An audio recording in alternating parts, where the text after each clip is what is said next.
Ladies and gentlemen, good day and welcome to the Ajanta Pharma Q4 FY2024 earnings conference call. As a reminder, all participant lines will be in the listen-only mode, and there will be an opportunity for you to ask questions after the presentation concludes. Should you need assistance during the call, please signal an operator by pressing star, then 0 on your touchtone phone. Please note that this conference is being recorded. I now hand the conference over to Mr. Yogesh Agrawal, Managing Director of Ajanta Pharma Ltd. Thank you, and over to you, sir. Thank you. Good evening and welcome to all of you. With me, I have Mr. Rajesh Agrawal, our Joint Managing Director, Mr. Arvind Agrawal, our CFO, Mr. Rajiv Agrawal, our AVP Finance and Investor Relations. Friends, we had a technical flag in uploading the results, so they just got uploaded short while back. My apologies for the same. But for the benefit of all the listeners and who have joined, I will just read out the highlights of the performance of the quarter and the year, and then I will take you through the performance of each vertical like I always do. So for the Q4 FY2024, our performance highlights as compared to year-over-year are: revenue from the operations are at rupees 1054 crore against rupees 82 crore, up by 20%. EBITDA at rupees 278 crores against rupees 149 crore, up 86%. EBITDA stands at 26%. Profit after tax at rupees 203 crore against 122 crore, up 66%. PAT at 19%. These were the results for Q4. For the whole year FY2024, the performance highlights are as below. Revenue from the operations at rupees 4209 crore against 3743 crore, up by 12%. EBITDA at rupees 1172 crore against rupees 783 crore, up 50%, and EBITDA stands at 28%. PAT at rupees 816 crore against rupees 588 crore, up 39%. PAT stands at 19%. Cash flow from operations was rupees 785 crore, EBITDA to CFO conversion of 67%. Free cash flow was rupees 637 crore, FCF to PAT conversion of 78%. So with this highlight, now let me take you to the developments happened in the board meeting and the performance of the quarter and the year. Friends, I'm pleased to inform you that the board of directors in the meeting held today, they have approved the buyback of its equity shares at rupees 2770 per equity share with a total payout of rupees 351 crore, including the tax. With this, now let me move to the business performance. FY 2024 marked a significant milestone for Ajanta Pharma with notable achievement in sales, PAT, and EBITDA. Our strategic approach and focused execution have yielded commendable results, positioning us as a leading player in the pharmaceutical industry. Furthermore, our EBITDA margins have expanded to 28%. It reflects our commitment to operational excellence and efficiency. Additionally, our PAT margin improved to 19% from the previous year's 16%, demonstrating our ability to enhance profitability while maintaining financial discipline. Our strong cash conversion ratio of 67% enabled us to distribute a significant payout of rupees 642 crore to our shareholders as dividend, reaffirming our commitment to delivering value to our stakeholders.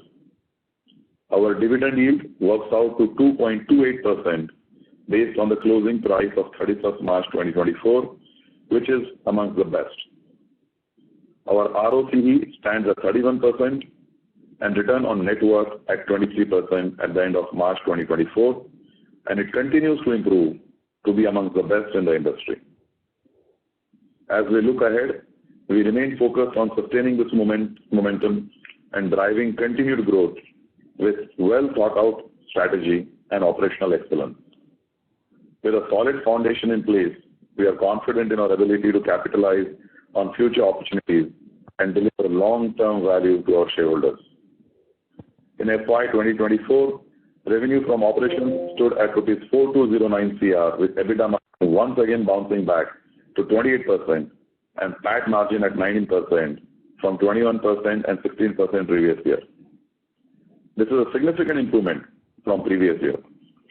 Our cash conversion ratio was equally impressive at 69%, which enabled us to reward the shareholders with highest payout in the financial year of rupees 642 crore. Now, moving on to the business details. We posted a healthy growth of 20% in Q4 and 12% for the year for total business comprising of three verticals: branded generic, US generic, and institution business in Africa. During the year, 71% of the total sales came from branded generic, which is spread across India, Asia, and Africa. The sales stood at rupees 720 crores, posting 15% growth in Q4, and rupees 2949 crore, posting 10% growth in 12 months. This business exhibits assurance, sustainability, and potential for long-term growth. Let me now take up international business, and I will start with branded generic business in Asia and Africa, which contributed 40% to the total revenue. Let's begin with Asia. In Asia, our presence spans across Middle East, Southeast, and Central Asia, encompassing around 10 countries. During Q4, sales was rupees 281 crore against 238 crores, healthy growth of 18%. And in 12 months, sales was rupees 1057 crore against 957 crore, growth of 10%. During the year, we launched 18 new products in the region. Let's move to Africa. Africa business is spread across 20 countries. During the quarter, sales was rupees 113 crore against rupees 100 crore, posting 13% growth, and in 12 months, sales was rupees 580 crore against 559 crore, growth of 5%. We launched 9 new products during the year in the region. As informed in the previous call, that during the year, due to rationalization of the inventory by the distributor and the tepid growth in the market, our primary sales growth has been lower in the current year. As the rationalization is completed, we are optimistic of bouncing back to the mid-teens growth year onwards. Let us talk about our other two verticals of international business now. I move to the US generic business. US generics contributed 23% to the total revenue. This year was very good for us for this vertical due to softening of price erosion, shortages, and ease in API prices. In Q4, sales was rupees 261 crore against rupees 197 crore, posting a very, very healthy growth of 32%. And in 12 months, sales was rupees 964 crore against rupees 828 crore, posting a very healthy growth of 16%. Going forward, we expect this business to grow in mid-single digit. Our execution in this market has been flawless and excellent, and we continue to be preferred partner of choice for the distributors. I am glad to inform you that during the year, both our manufacturing facilities, Titan and Dahej, which is catering to the US market, has cleared the US FDA inspection with 0 observations. In FY2024, we filed 7 NDAs, received 7 final approvals, and launched 4 ANDAs. We have 44 products available on shelf, and 22 ANDAs are awaiting approval with the US FDA. I now move to Africa institution business. This business contributed 6% to the total revenue, which comprises of anti-malarial products. During the quarter, sale was rupees 61 crore against rupees 49 crore, posting high growth of 23%, and in 12 months, sale was rupees 249 crore against rupees 190 crore, posting 31% growth.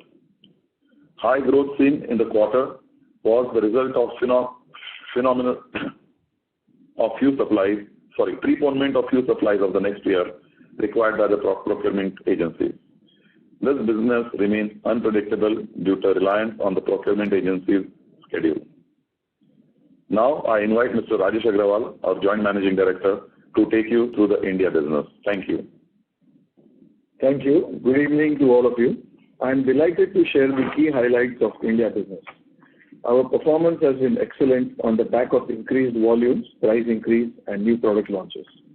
India business contributed 31% to the total revenue. In Q4, sales was 326 crores against 287 crores, healthy growth of 14%, and in the 12 months, sale was 1,308 crores as against 1,174 crores, posting a growth of 11%. India business includes revenue from trade generic, which contributed rupees 41 crores in Q4 and rupees 161 crores in the 12-month period of FY2024 against rupees 42 crores and rupees 151 crores in the same period of FY2023. In FY2024, we launched 15 new products, including 4 first movers. We have added about 200 MRs in the last few months, and hence productivity was similar to previous year. If this increase is removed, the productivity was aligned with our revenue growth.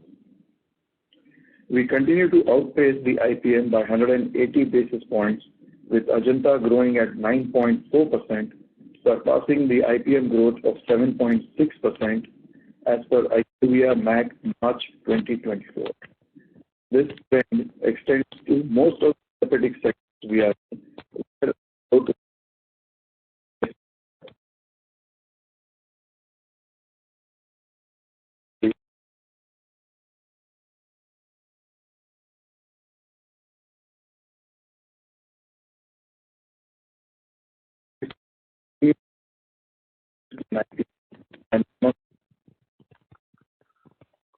Participants, please stay connected.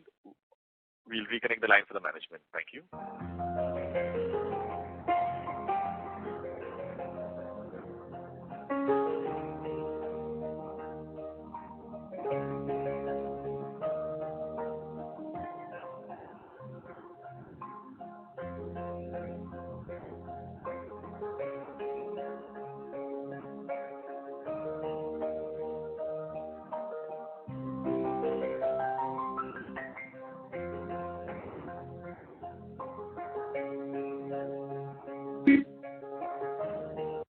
Participants, thank you for patiently holding your line. We had the line from the management reconnected. Over to you, sir. Yeah, thank you. In the covered market, we continue to be the 4th largest in IPM and amongst top 10 in all our therapeutic segments. As per IQVIA MAC March 2024, our faster growth is contributed mainly by volumes and new launches. Volume was about 2 times to IPM and new launches was about 1.4 times to IPM. We have 3 brands in the top 500 list of brands. In our sales breakdown, cardiology contributed 38%, ophthalmology contributed 31%, and dermatology contributed 22% of our India business, with remaining 9% coming from pain management. I now invite Arvind Agrawal, CFO, to take you through the financial performance. Thank you, and over to you, Arvind. Thank you. Good evening and warm welcome to the 4th earnings call of FY2024.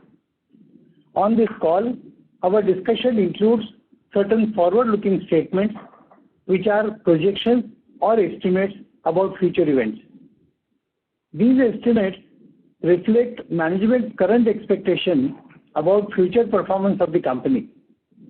These estimates involve number of risks and uncertainties that could cause our actual results to differ materially from what is expressed or implied. Ajanta does not undertake any obligations to publicly update any forward-looking statement, whether as a result of new confirmation, future events, or otherwise. We will look at the consolidated financials and provide year-on-year comparison. The key financial highlights for Q4 and 12 months FY2024 are as follows. Total revenue in Q4 stood at 1054 crores against 882 crores, posting 20% growth. In 12 months, revenue was 4,209 crores against 3,743 crores, a growth of 12%. We expect our overall revenue to grow in low teens for FY2025, though branded generic will grow in mid-teens, as mentioned by Mr. Yogesh Agrawal earlier. Our gross margin was at 75% in both Q4 and 12 months of FY2024, and same is in line with our guidance. We expect it to remain in similar range for next financial year. Personnel cost in Q4 was in line with previous quarters with no major variation. In 12 months of FY2024, increase was 15%, part of which about 4% is on account of recouping of related expenses from selling expenses as explained in earlier earning costs, and balance was regular annual increments. R&D expenses was 5% of total revenue. In Q4, expenses was rupees 50 crores against rupees 63 crores, and in 12 months, it was rupees 208 crores against 237 crores. We expect the expenses to remain at 5% going ahead. Other expenses stood at rupees 278 crores in Q4, up by 4% over previous year same period. In 12 months, it stood at rupees 1070 crores, reduction of about 6% from previous year same period. Reduced international logistic costs contributed favorably of about rupees 24 crores in Q4 and about 100 crores in 12 months compared to average of FY2023. However, this may see a small increase due to Red Sea crisis. We expect other expenses to remain at same levels of revenue from operations with our efforts towards efficiency improvement across the organization. We achieved EBITDA margin of 26% in Q4 and 28% in 12 months. EBITDA stood at rupees 278 crores against 149 crores in Q4, and for 12 months it stood at rupees 1172 crores against 783 crores. This positive performance was attributed to the combined benefits of reduction in API prices, reduced logistic costs, and stabilization in US price erosion. Other income was at rupees 36 crores in Q4 and rupees 85 crores in 12 months, which includes forex gain of rupees 20 crores and 39 crores respectively. Income tax stood at 27% for both Q4 and 12 months. PAT in Q4 was rupees 203 crores against rupees 122 crores, and in 12 months it was rupees 816 crores against rupees 588 crores, 19% of revenue from operations. There was improvement during FY2024 in working capital days from FY2023. Inventory stood at 73 days against 80 days, and trade receivable at 109 days against 104 days. We incurred capex of rupees 160 crores in FY2024. Capex, including maintenance capex for FY2025, is estimated to be around 175 to 200 crores. In FY2024, we have generated a healthy cash flow from operations of rupees 785 crores with cash conversion ratio of 67% and free cash flow of 637 crores with 78% PAT conversion. ROC and RONW continue to improve and be comparable to the best in the industry. ROC stands at 31% and RONW at 23% at the end of March 2024. With these highlights, I open the floor for the question and answer. Thank you. Thank you very much. We will now begin the question and answer session. Anyone who wishes to ask questions may press star and 1 on their touchtone telephone. If you wish to remove yourself from the question queue, you may press star and 2. Participants are requested to use handsets while asking questions. Ladies and gentlemen, we will wait for a moment while the question queue assembles. To ask questions, please press star and 1. The first question is from the line of Rashmi Shetty from Dolat Capital. Please go ahead. Yeah, good evening everyone, and thanks for the opportunity. So the first question is related to the guidance for the branded generic market, where you have mentioned, we will be able to do mid-teen sort of growth in FY25. What are the factors that would drive this mid-teen growth, and is there any risk from Red Sea disturbances which can erode this growth? If you can highlight that in detail, both in Asia and Africa business, and also if you can guide something on India business. Yeah, so the growth which we are anticipating is assuming the growth in various markets continue and we'll get the tailwind. But it's a factor of increasing the market share in the products we have already in the market. There are a number of new product launches which are scheduled during the year. And there'll be some increase in the field size, particularly in the international market, not as much as in India. So the combination of three, we feel that mid-teens kind of growth is doable in the export markets. So that was one. And for the Red Sea, we have taken the corrective measures. Primarily, it has increased the transit time by 3 weeks on an average, depending on different territories. So we are seeing the product is sitting on the sea 3 weeks more than it should. So that may kind of slightly increase our debtors in the next year. But other than that, there are no significant impact of the Red Sea so far. The other thing is the freights have gone up. In some of the geographies like West Asia, the freights have gone up substantially. US, it has not gone up as much. Africa has gone up. So some markets you've seen the freight increases. But other than that, I think Red Sea is, I think we've been able to negotiate the challenge pretty well. Got it. And related to India market, what kind of guidance are we anticipating for FY25? We are basically aiming to grow at least 200 bits, if possible 300 bits faster than the IPM growth. If the IPM grows at 8%, which is what the forecast is as we speak, then we are looking at a low double-digit growth between 10 and 11%.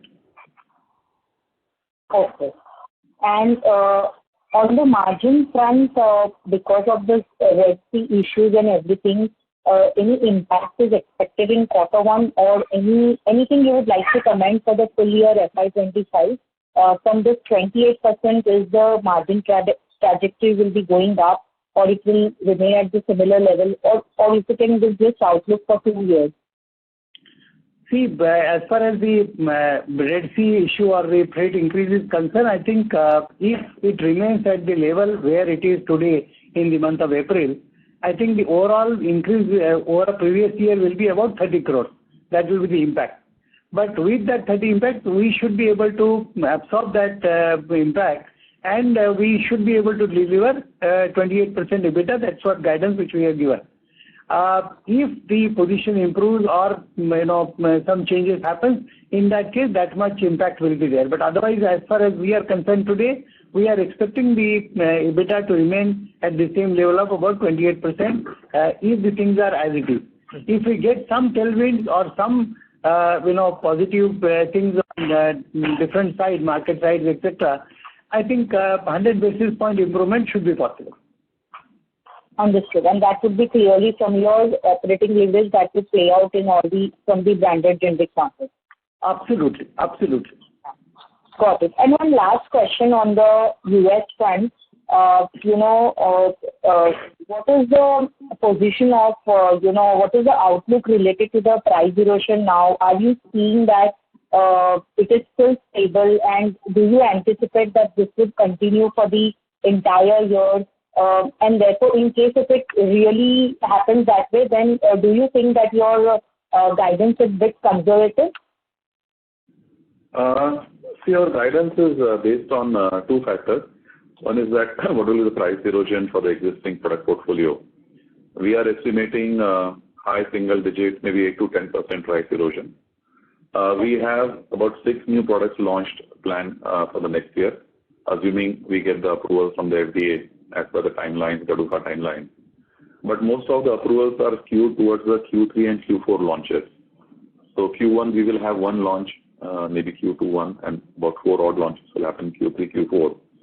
So combination of these two, we are giving an estimate of low mid-digit. If the price erosion doesn't happen as we have factored, then or the approvals come earlier when we launch, the possibility of delivering a better performance does exist. Got it. And the market, coming to your question of the price erosions in the US, we see that the price erosions have stabilized. They are not as aggressive as what we saw during the COVID period. So we see around 8 to 10% on the base product portfolio, the price erosions are there. That again depends on the product specific. I'm talking as a general nature, where the products are, and you would have seen in various reports that again shortages have gone up in US for number of products. So we expect hopefully if the conditions remain same, the price erosion should be in the high single digit to low double digit. Understood, sir. That's really helpful. Thank you so much. Sure. Thank you. Thank you. The next question is from Ram Kumar Singh, who's an individual investor. Please go ahead.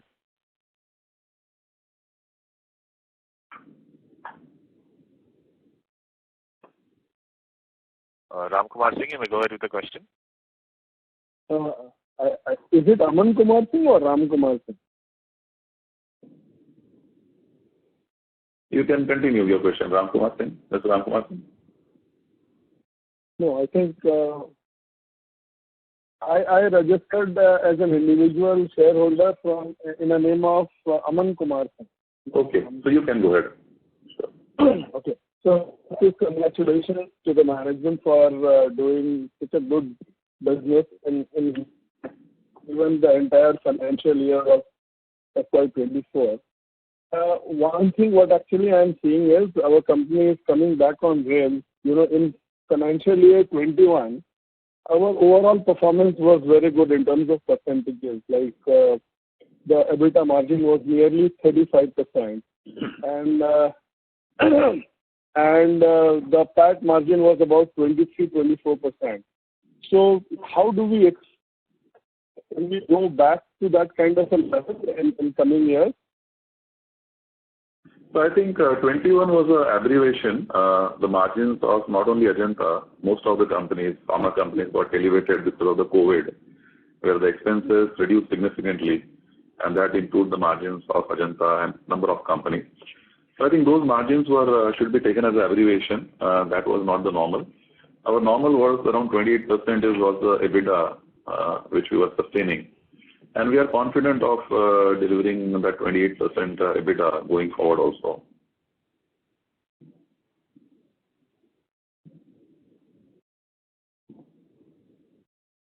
To 21, 22% at least? We didn't hear you properly. Can you come again? What I'm saying is in PAT margin, can we improve our percentages from currently 19% to at least 21, 22% in future? 100 basis is possible if things remain favorable. So we should be able to expand by 1%. But right now we are giving the guidance of the similar as what we have done last year, and 1% expansion in the PAT does exist. Okay, thank you. I just want to ask one historical question. I am a shareholder of this company right from the inception when it came with the initial public offering way back in early 2000. I would just like to know historically what was the price at which this IPO was floated? It was 225 rupees for a 10 rupee share at that time. Currently, if you really work out everything, because it is 2 rupee share today, and the bonus and all that what we have given and the splits whatever we have done, I think it will be should be about 12 rupees or so. Thank you. So in which year this IPO came? 2000, April 2000. April 2000. Thank you so much. I think this is what I have to ask. Thank you, sir. Thank you. The next question is from Tushar Manudhane from Motilal Oswal Financial Services. Please go ahead. Yeah, thanks for the opportunity. Sir, on the India business at the industry level, the growth seems to be, significantly on the downtrend. If you could, share your experience in terms of the outlook, not just for FY25, but maybe like next 2-3 years, how to think about the industry growth prospects.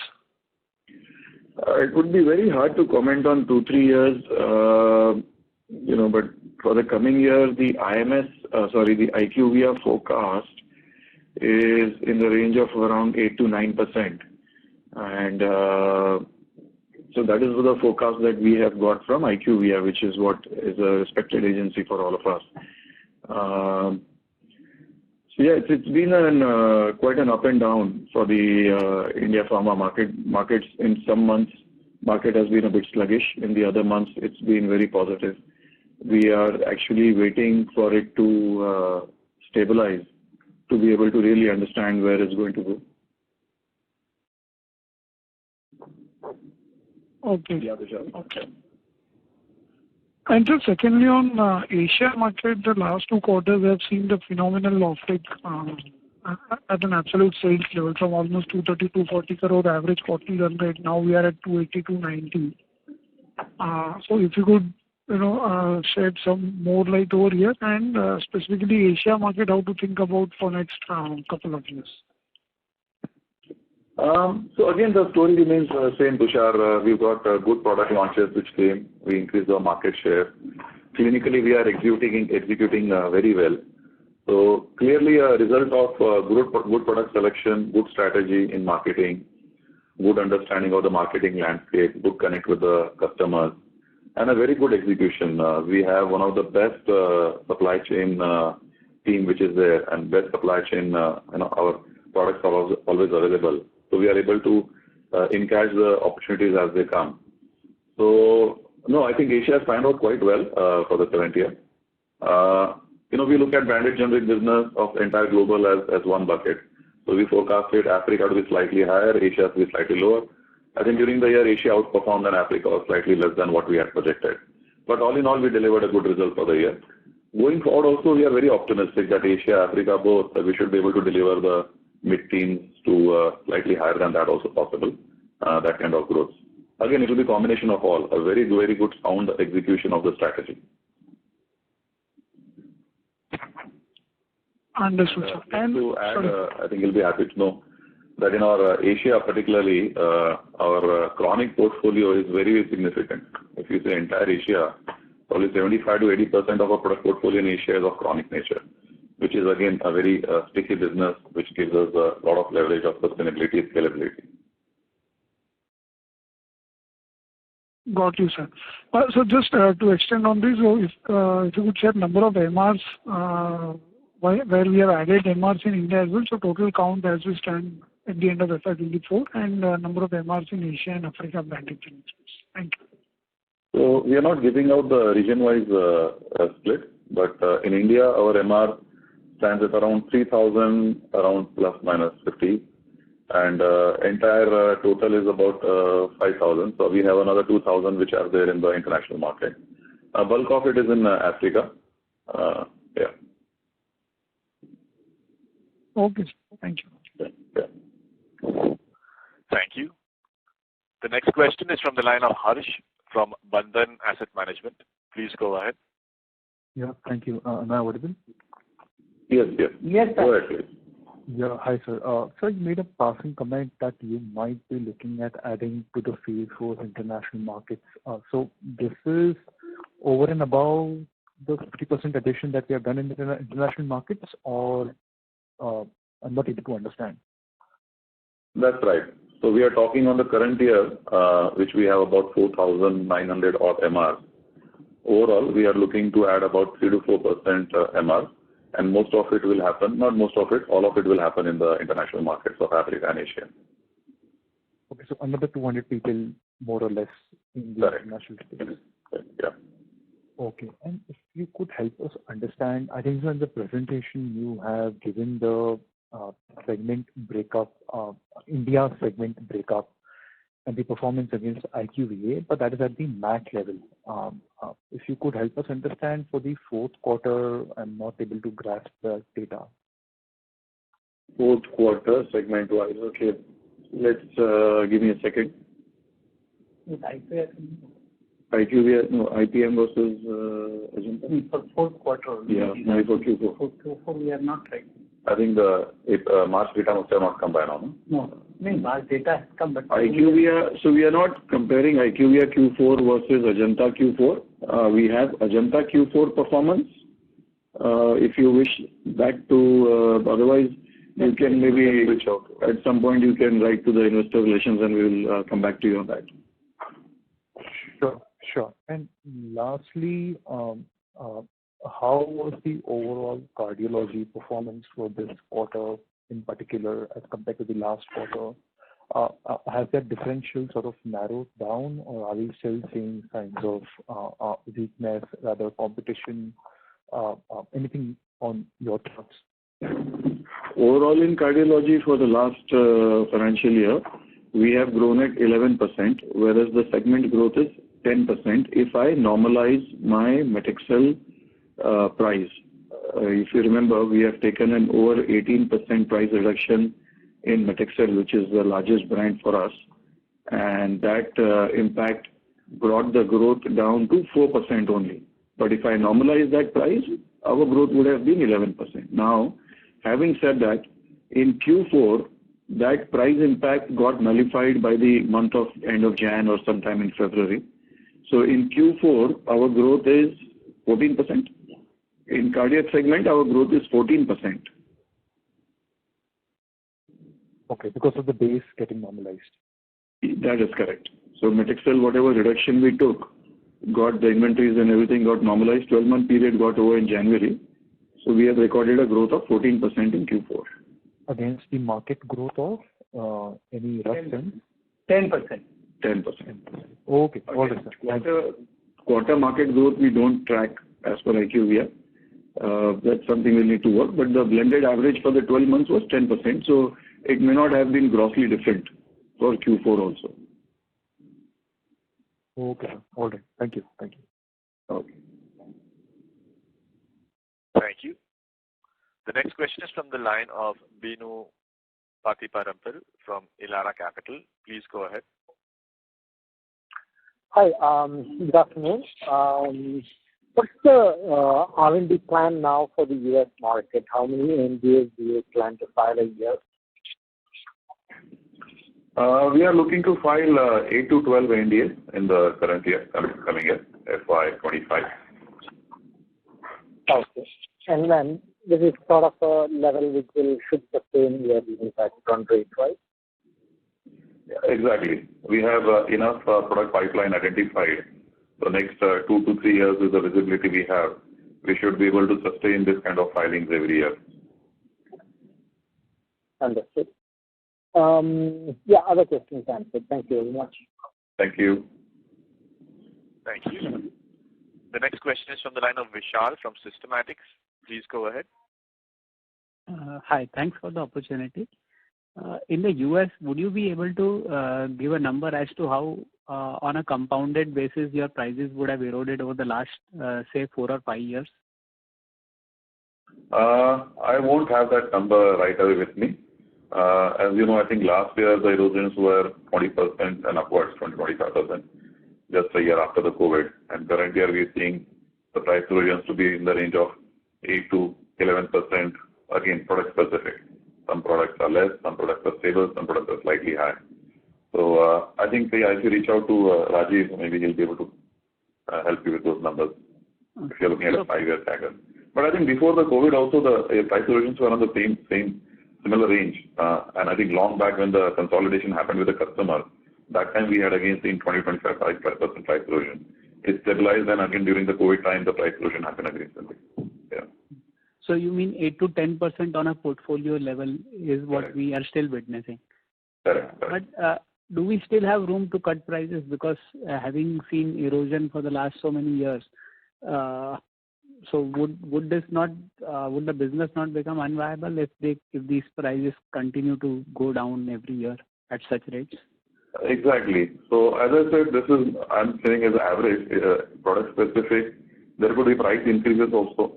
There could be stable prices. Some products are aggressively price erosion happens where the margins are higher. But at some point in time where the margins become their minimum threshold, after that the price erosion stops. And then some rationalization also happens, and that's why you see the shortages in the market, because when the company prioritizes the products which are high margin products over the low margin products, and that's what leads to the shortages in the market. Yeah, but that's the name of the game there. That's how the market plays out. Because if I look at your portfolio, most of the products in your portfolio that you sell in the US would have more than five or more competitors. Is what is probably the number I come to. I think with that kind of a number, with that kind of a competition already in the product, my sense is price erosions should moderate for you, and high single digit would be an aggressive number. So, very difficult to predict something like this. It's your take versus my take. We've factored in that kind of price erosion. Hopefully, it doesn't happen. It's going to be excellent for us. I think we'll get the tailwind. Got it, sir. And sir, do we need to add capacity? The products which you launch new, that's where you have a higher margin, and they are more susceptible for the price erosion. The legacy products which are there in the market for 3 years, 4 years, pretty much price kind of stabilizes. So the price erosion there happens slower. I think it's the new recent product launches which are more prone to the price erosion. Mm-hmm. So would you have a kind of number as to what your new product contribution would be to the overall US sales? You can say that's the blended number which I gave you. I shared with you, we are looking to launch 6 products next year, 1 Q1, 1 Q2, and most of them are Q3, Q4, another 4. So all compounded is what the number I shared with you, the mid-single digit growth we are looking at in the US. Got it. Okay. And do we need to add capacities for the US business for the next 2-3 years? Nothing significant. It will be incremental, adding 1 equipment here, 2 machines in that facility. For next 2 years, we are all right with the existing capacities which we have built. Got it. Yeah. Thank you. That's all from my Sure. side. Thank you. The next question is from Gaurav Jain from ICICI Prudential Mutual Fund. Please go ahead. Hi, sir. Thank you for the opportunity.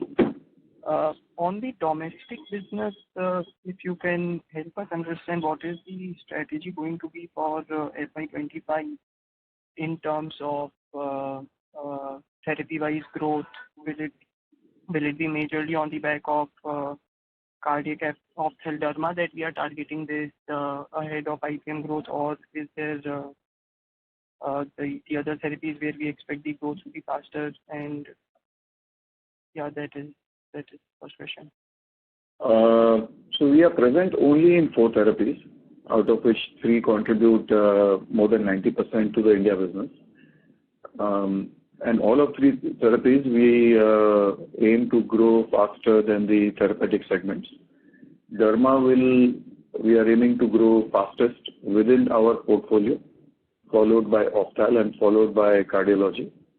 Of course, pain being a smaller portfolio to the total contribution to the company sales will still grow. We have a very limited footprint in pain management. Apart from this, we don't intend to enter into any new therapeutic segment in the current year. And the total growth will be coming on the back of all 4 segments.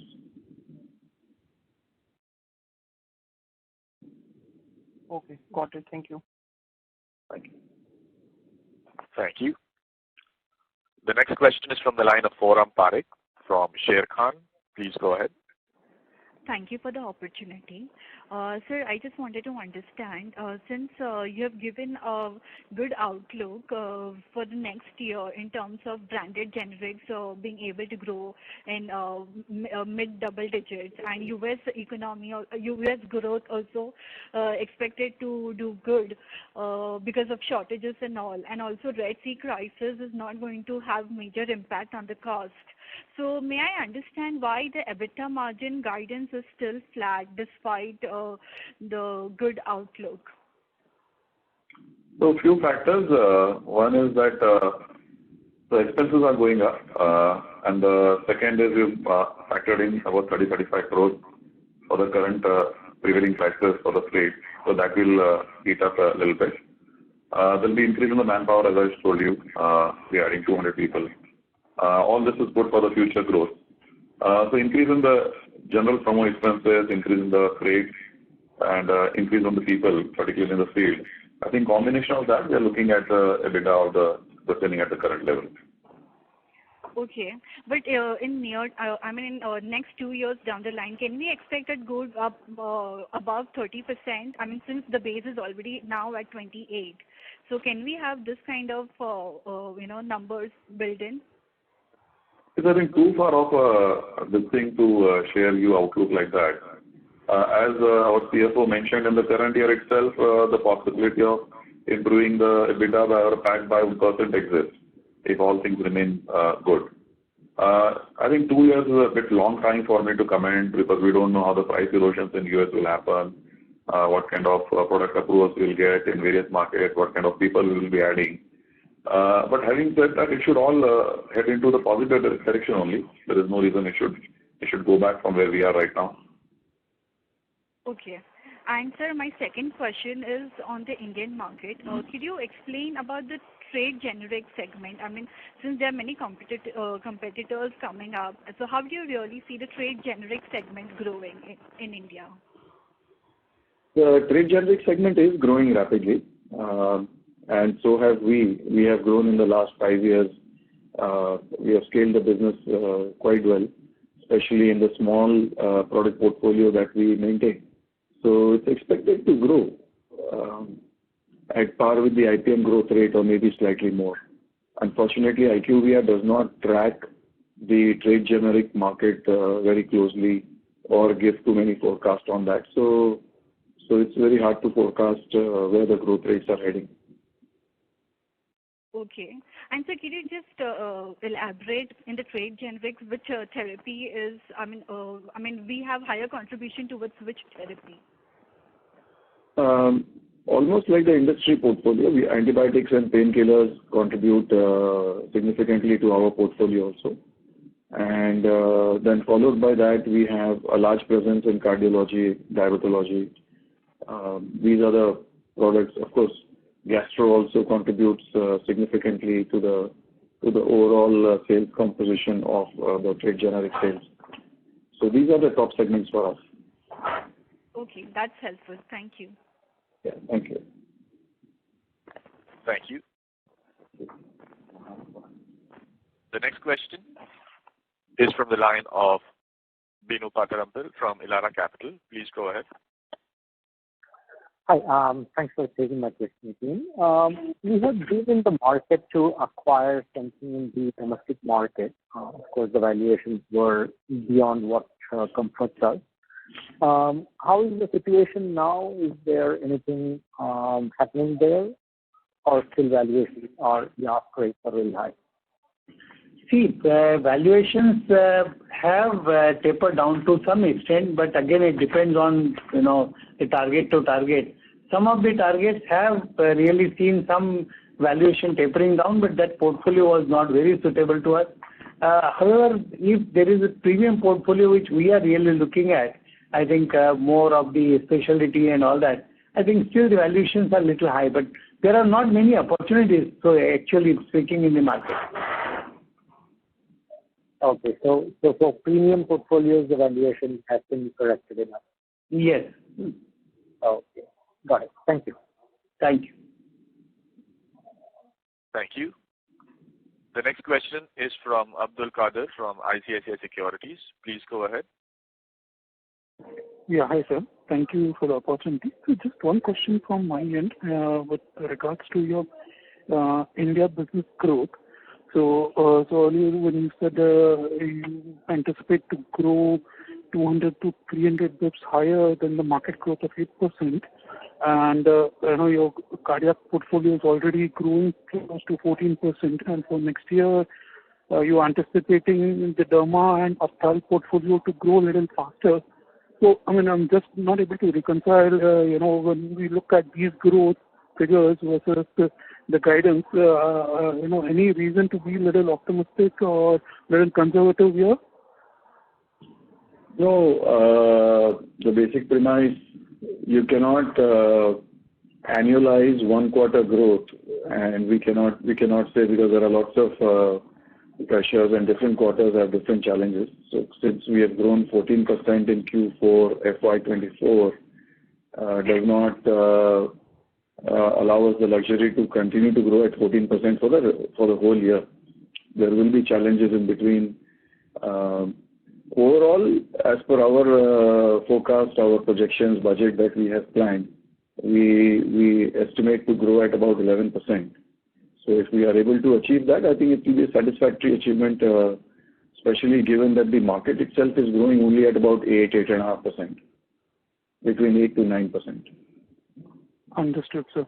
And so how about the launches for the branded generic segment in India? I mean, what are the kind of launches lined up? Any key ones you would like to highlight?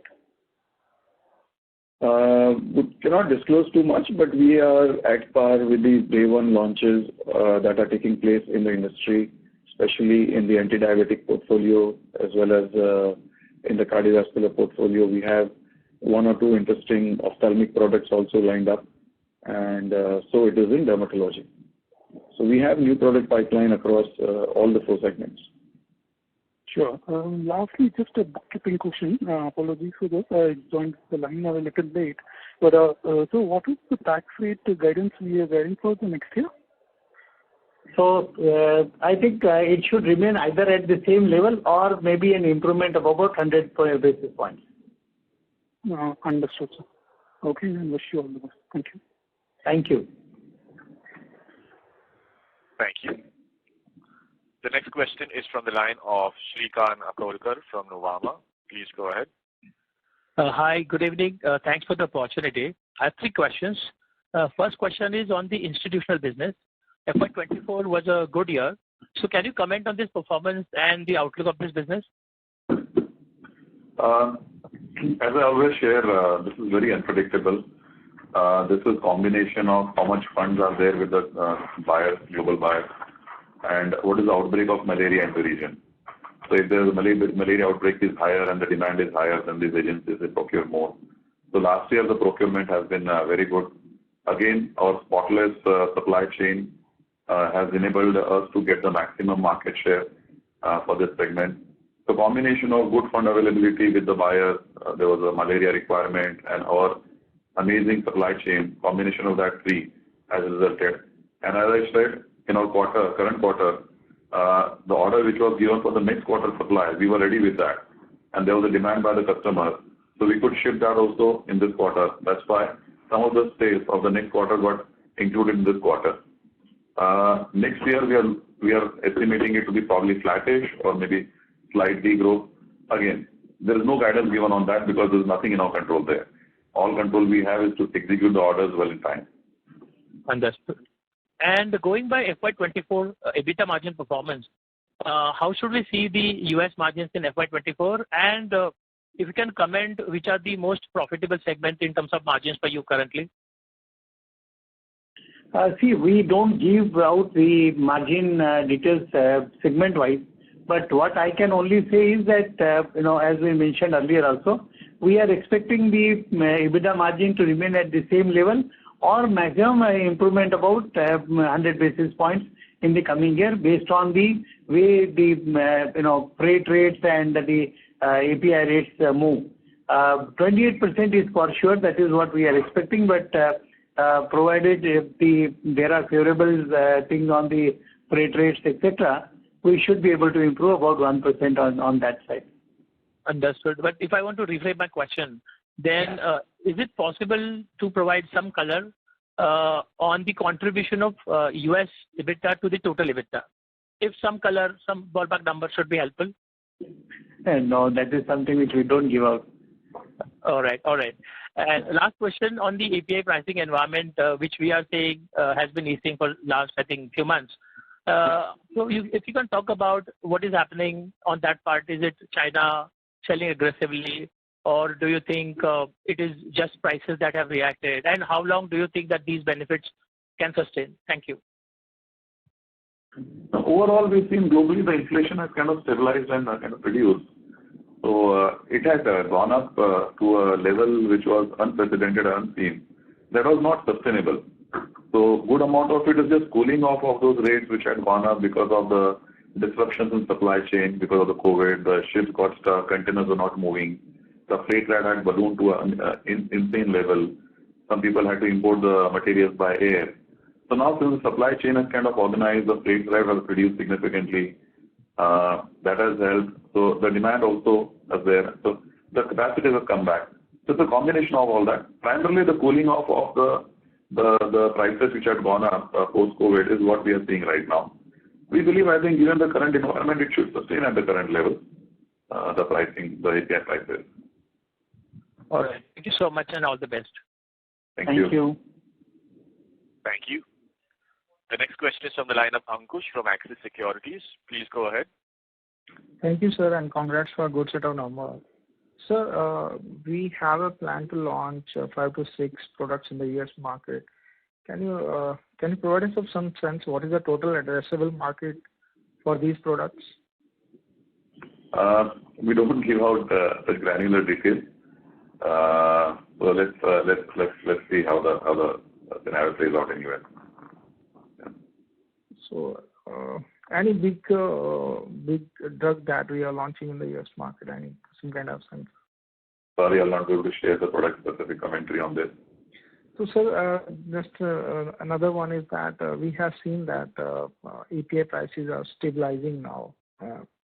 So, can we see it is bottomed out, or the things will be stable now?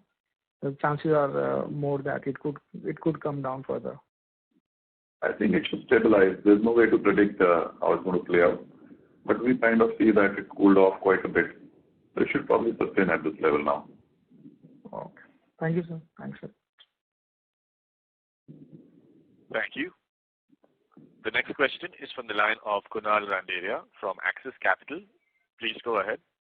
Hi, good evening, sir. Just one question. Of the sales force expansion that you have done in your export branded business in FY24 and that you plan to do in FY25, how much of that would be in traditional markets of Philippines, Iraq, and West Africa, and how much would be in slightly newer markets like CIS and maybe other markets?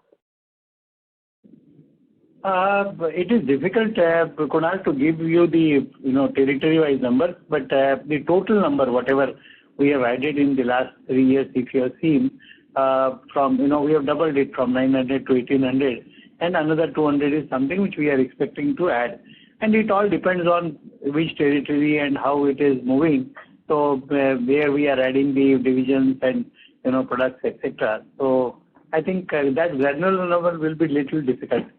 And it will be spread across all the 3 geographies, Asia and Africa.